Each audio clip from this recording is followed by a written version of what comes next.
How to play games on Google Play Games without downloading any games.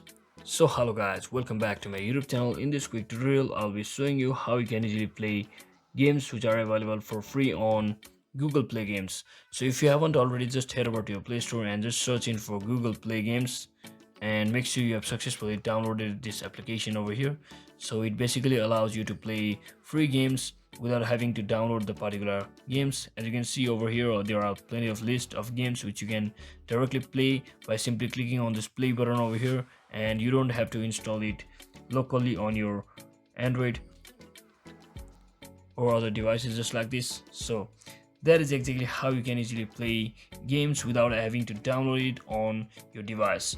So I hope this video was helpful guys. If it was, don't forget to like and subscribe to the channel. See you on the next one.